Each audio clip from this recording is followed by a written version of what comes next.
Well,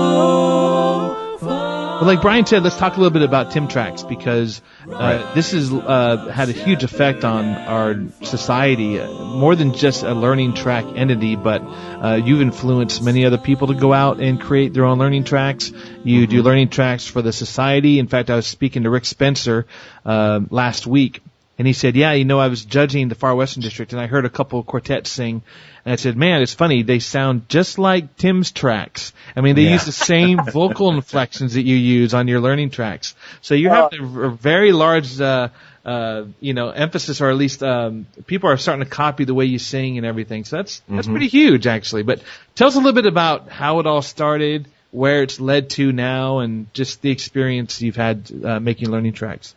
Well, I tell you what, it's always been my passion to do the recording thing. I love recording by myself. I started doing that probably in high school.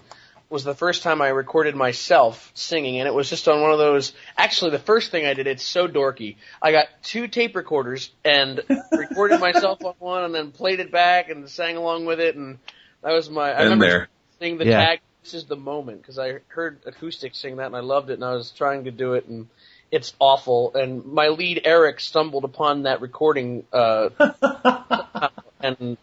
has blackmail material on me on that. Yep. But it's because it's terrible. But I've loved it, and it's been just the one thing that I used to do it whenever I was down, or if I was tired, if I would come back from school and didn't feel like doing homework, I would record. And it was always something I enjoyed doing, and I never thought in my wildest dreams that I'd be able to make a living doing it, but it was what I always wanted to do. And so through that, I started just recording here and there, and then one of my best friends, Dan Diceroth, who directs the Lehigh Valley Sweet Adelines Chorus, asked me to do some Sweet Adeline learning tracks for their chorus, and I did them. And so then, anyway, the quartet Night Magic heard a couple of them and really liked them and asked me to do some learning tracks for them. So the baritone Renee Walsh is on the harmonet, and she put a post out there saying that Tim Waurick does good learning tracks, and I was like, whoa. Now as I sing, I can sense him, and I know he's here. Oh, angel of music, guide and guardian, grant to me your glory. Angel of music, hide no longer, secret and strange angel, secret and strange angel. The phantom of the opera is there inside my mind. He's there, the phantom of the opera is there inside my mind. In my dreams he sang to me, but now I find the phantom of the opera is there inside my mind. He's there, the phantom of the opera is there inside my mind. Though I turn away from him to glance behind, the phantom of the opera is there inside my mind. Evermore his spirit and my voice in one combined, I feel his power growing stronger all the time. There inside my mind, inside my mind. He's there. And all of a sudden I started getting emails. Dan Tice in West Virginia was the first person who ever had me do men's learning tracks, which scared me to death because bass is just not my favorite thing in the world. I would imagine. What's your range, Tim? What is your vocal range, top to bottom, for real? For real, I mean, if I would say from morning to night, when I wake up in the morning to when I'm all the way warmed up, I would say that I can sing about low E flat, low D in the morning. Wow. But normally, that's on my best, or worst, depending on how you look at it, days. When I can sing low, generally I would say I'd bank on an F every morning. But some days it's E, and most days it's E, and then below that just depends on the day. And then up to a high F in falsetto, or head voice kind of thing, way up there in that good vibrations kind of range. You're talking about like soprano F? Soprano F, yeah. That's about the highest I can sing. On a good day. Most days it's a E or E flat. Some days it's higher. It just depends. So I kind of have an interesting way of. I kind of go through puberty every day. I wake up in the morning, my voice is low, and then it goes. But my high range really isn't there. Contrary to popular opinion, I cannot post high notes in the morning. So my range goes up in the morning. The bass range goes away, but the high range doesn't quite get there until about like 11:30 or noon, and then everything goes up, and then I can sing high. But so for about an hour or two, I don't have anything. I can't sing low and I can't sing high. It's just miserable. I have a couple of questions here from Facebook that people are asking about your recording style. Just real quick. So now, what kind of recording software do you use, firstly? Well, I use it's actually I used to use Pro Tools, but I originally started with a program called Magix, and that's what I use again. I like Pro Tools, but it's almost too much for the learning tracks for me. Is Magix? I'm sorry to interrupt. Is Magix both Apple and PC, or just Apple? It's actually just PC, and I use PC still. And some of my friends love to give me a hard time about that, but I do use PC. But the Magix program is just super easy as far as what I do, and it also the exporting of the tracks is a lot quicker. Lots of things like that, and I'm so familiar with it because that's what I used for so long that I'm really quick with it. Right. So even though I used Pro Tools to record some of my tracks a couple years ago, I just found that it was taking me so long, and the results were no different as far as the quality was going. So I just started to go back to using Magix. So that's my recording software. I use a Neumann U87 microphone, and a Motu Traveler preamp, which I think I probably could do better than that. But the thing is, I travel so much that it helps me. It's actually the size of a laptop, so I take the preamp with me, and I can use all the controls on my computer as far as like the faders and stuff like that. So yeah, that's what I use. Okay, so now how long does it take you generally? Let's say just an average barbershop tune. To start to finish, to record, mix, and finish the track, just generally, about how many hours does that take work from you? On an average tune, I'd probably say 4 to 5 hours. Hard ones can take as many as 14 hours. I've had some that have taken that long, and there's a couple here and there that might take me, just a couple hours to do. But yeah, I record the lead part in the afternoon. And then I record the bass in the morning the next day. And then normally after lunch I'll record the baritone and tenor parts, and then I'll mix it that afternoon. That's generally what I try to do as far as – sometimes it takes longer, and most times – and everyone needs to know this, a lot of times it takes longer than you expect. Right. Yeah, it does. The track maker will agree with me that a lot of times you think, I can get this done, and then – it just doesn't happen that way. Do you use a metronome count in the background that's not recorded? Or yes, I do. For anything that has a tempo to it or a beat to it. Right. Yeah. So now, obviously you're a musician. You sight read. Where did you study? Well, I studied at Lindenwood University in St. Charles, and initially the first year was with Jim Henry, and then Jim left, and then I studied there for another couple years until I graduated. So, yeah. Very good. Lindenwood. And as far as tools, Mike mentioned the click track, but I mean, obviously, every once in a while you're going to need to correct. You're going to have to do corrections in the software. Is that in Magix itself?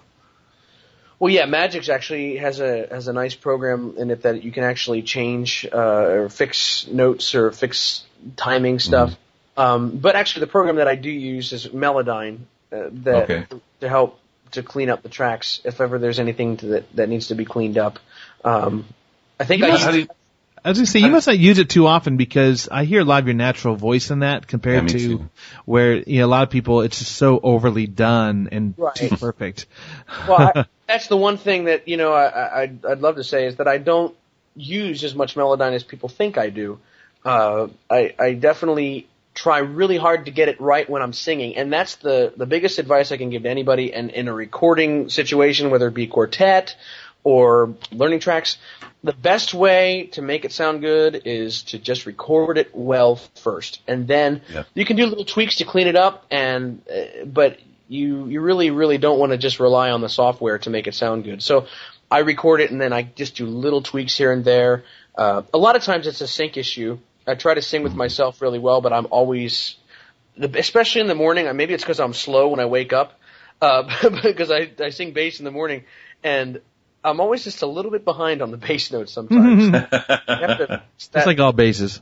That's the thing. I fix the bass part the most, because sometimes recently the Sound of the Rockies had me do a learning track that had like low B's in it, and so obviously I can't sing those. So Melodyne helps me out with that. I'll pitch those down if I need to. What do you do? Let me ask you about that. When it comes to low notes where it's just totally out of your range, do you tend to sing like just one note across and then adjust, or do you sing it an octave up and then bring it down? If it's a bunch of low notes, I'll sing just one note, the lowest note that I can sing with good resonance and stuff like that, as much resonance as I can produce. So yeah, that's what I'll do. I'll sing the lowest note that I can. But sometimes it's easier to sing, like if it's a root, so like da, I'll sing da, I'll sing like the I'll sing re to make sure, because it's easier for me to hear it that way, or I won't. But I'll kind of generally I'll sing the lowest note that I possibly can, if I can't hit the note. Kind of helps to simulate that resonance. Yeah, exactly. No, while we're on the subject of, obviously you're going to have some issues with processing in the course of this. What kind of computer are you using for all this? Well, it's just a Dell laptop, actually, and I don't recommend it. That's one of my purchases coming up, is a new computer. So it's okay. It works okay, but it's not the greatest. So that's Magix one thing. Must be a pretty good program then. How do you spell that? Magix, and it's Magix Audio Studio, or Magix Music Maker.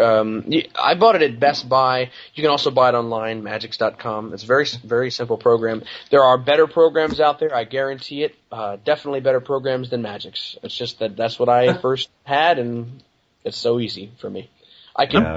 I'm way too fast with it. Yeah, whatever you're comfortable with, and you're making such high quality recordings, so why change?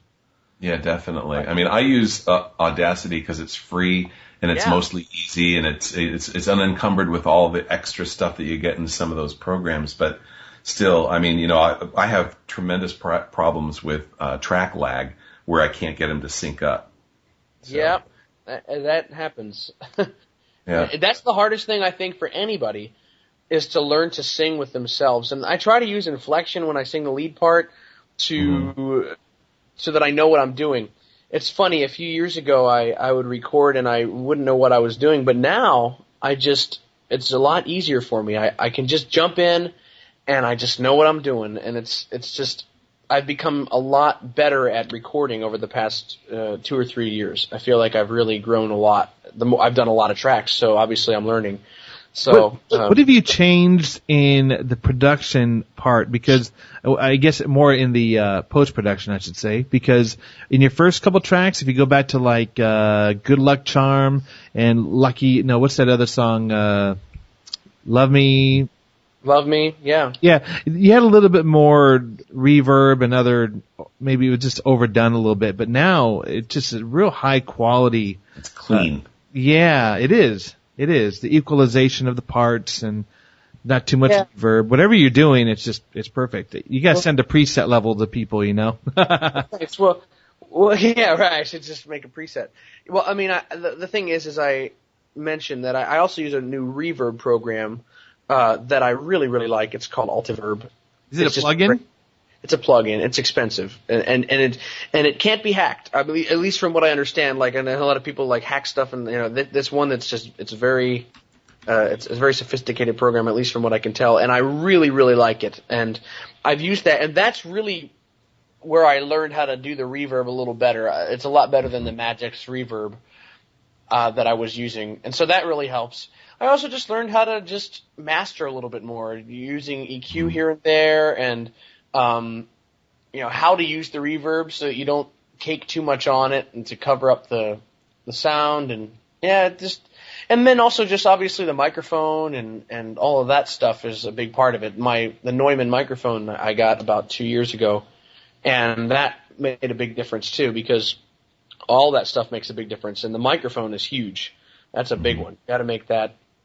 That's a priority. Making the microphone a good one, because back in the day, back when I did Love Me and stuff like that, that was with my old desktop. I was using a desktop computer. It was a Dell desktop, and it was I was using the Dell sound card. So it was just the regular old computer sound card that I was recording into, and so you hear a hiss, like a shh on the tracks. We got another question from Facebook. Actually, I got a couple of them, but first off, is there a particular song that you found the most difficult to do, if any? Well, a lot of times the ones with a lot of parts in it, when they're just going on.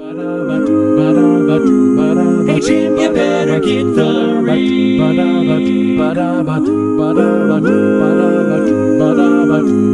She's got a list of passengers that's pretty big, and they'll all want lifts to Browns or lift out. There's lots of them been traveling for quite a spell, all the way from California, on the adjacent Topeka and the Santa Fe.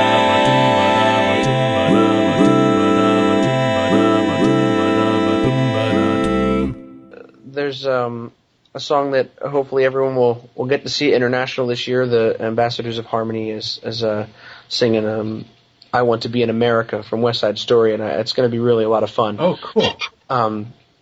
But it's hard. So yeah. And David really outdid himself on this one, and it's just phenomenal arrangement, but it's just got a lot going on. So it's very hard rhythmically, and so I kind of, at the beginning of it, I said, where do I start? Is kind of what I was like, okay, what do I do? So that was one of the few where I looked at this thing and said, okay, how in the world am I going to do this? So yeah, that's probably the hardest song I've had to approach. Once you get into it, though, it goes. And the big part for me is just focusing on one line at a time, and not looking at I look at the whole picture, but look at, like, for instance, just the lead part. Let's get the lead part done, and then we'll get the other stuff in. Don't worry about the complexity of the piece. It'll come together. And so that's kind of how I approach it. But, simplify it.